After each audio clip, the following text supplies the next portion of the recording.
This video provides a brief overview of the quick order form functionality on the website, which you can find in the My Account section.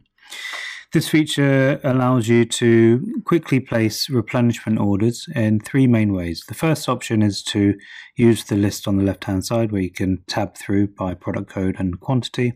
We also have an option up here which allows you to upload a CSV template, or we've got a section on the right-hand side here where you can use the copy and paste functionality.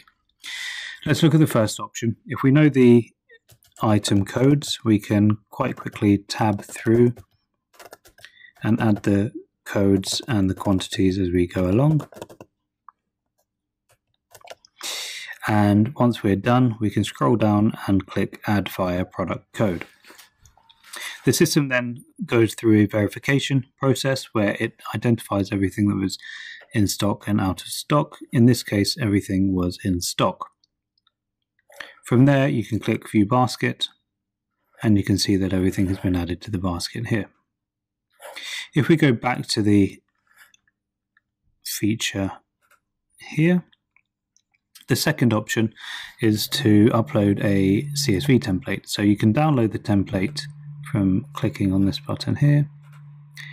And as you can see, we can then, again, punch through the codes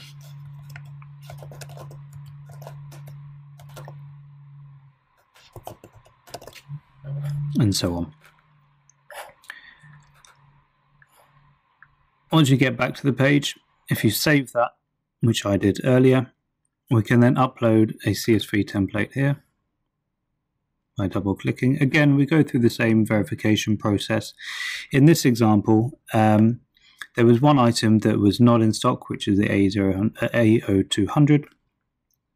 And in this case, it will give you an alternative item if one is available.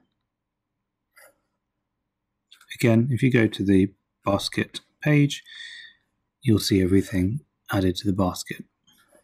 The third option is a simple copy and paste feature. And this is great if you have a list elsewhere and you don't want to have to upload a document. So you can go to the list of codes and quantities. You can right click that, copy, and into this paste box, click paste, add via the paste list. Again, we're going to go through the same verification process, view basket, and everything is in the basket. So now we can go through the secure checkout process as usual and complete your order.